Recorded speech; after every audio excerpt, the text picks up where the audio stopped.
അജിഷ്, ഈ പറയുന്നത് പോലെ ചില വിശദീകരണങ്ങൾ സർക്കാരിന്റെ ഭാഗത്തു നിന്നും DGMO തല വിശദീകരണങ്ങളും ഓപ്പറേഷൻ സിന്ധുവിന്റെ വിവിധ ഘട്ടങ്ങളെക്കുറിച്ചും ഭീകരവാദത്തിനെതിരെ ഇനിയും നമ്മൾ ആഞ്ഞടിക്കും എന്ന സന്ദേശവും ഒക്കെ നൽകിയിരുന്നു.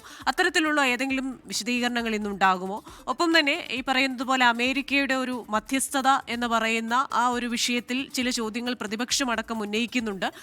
എന്തുകൊണ്ട് നമ്മുടെ ആ പരമ്പരാഗതമായ നയത്തിൽ നിന്നും നമ്മൾ മാറി അത്തരത്തിലൊരു മധ്യസ്ഥതയിലേക്ക് നമ്മൾ പോയോ? എന്താണ് അതിന്റെ യഥാർത്ഥ അവസ്ഥ, നിജസ്ഥിതി എന്താണെന്ന് ചോദിക്കുന്നവരുണ്ട്. അപ്പൊ ഇക്കാര്യങ്ങളിലൊക്കെ സർക്കാരിന്റെ ഭാഗത്തു നിന്നൊരു വിശദീകരണം ഉണ്ടാകുമോ എന്ന്?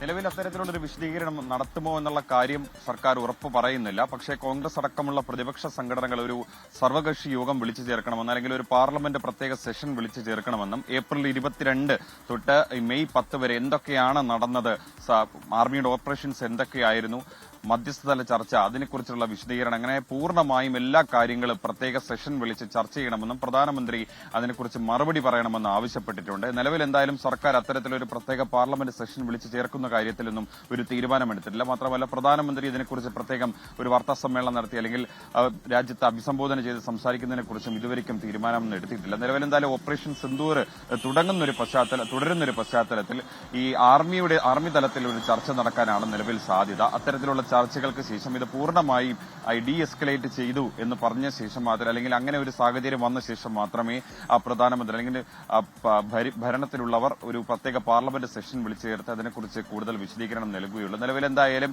അതിനെക്കുറിച്ചിട്ടുള്ള ഒരു വിവരങ്ങളും പുറത്തു വരുന്നില്ല.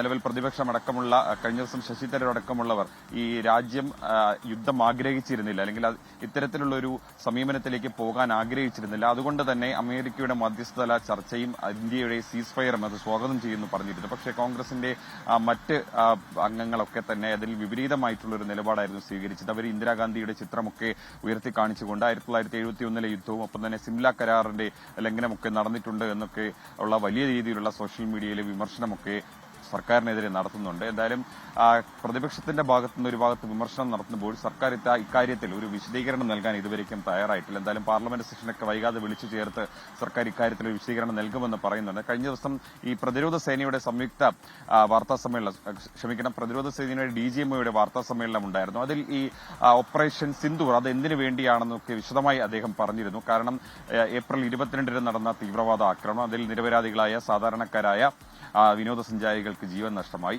അതിന് തക്കതായ ഒരു തിരിച്ചടി കൊടുക്കണമെന്ന് പ്രതിരോധ സേനയ്ക്കും രാജ്യത്തിനും ആവശ്യമുണ്ടായിരുന്നു. അങ്ങനെയാണ് ഓപ്പറേഷൻ സിന്ദൂറിലേക്ക് എത്തിയത്. തുടർന്നാണ് ഇന്റലിജൻസ് റിപ്പോർട്ടിന്റെ അടിസ്ഥാനത്തിൽ ഈ തീവ്രവാദ ക്യാമ്പുകൾ ആക്രമിക്കുന്നത്, അത് നശിപ്പിക്കുന്നത്.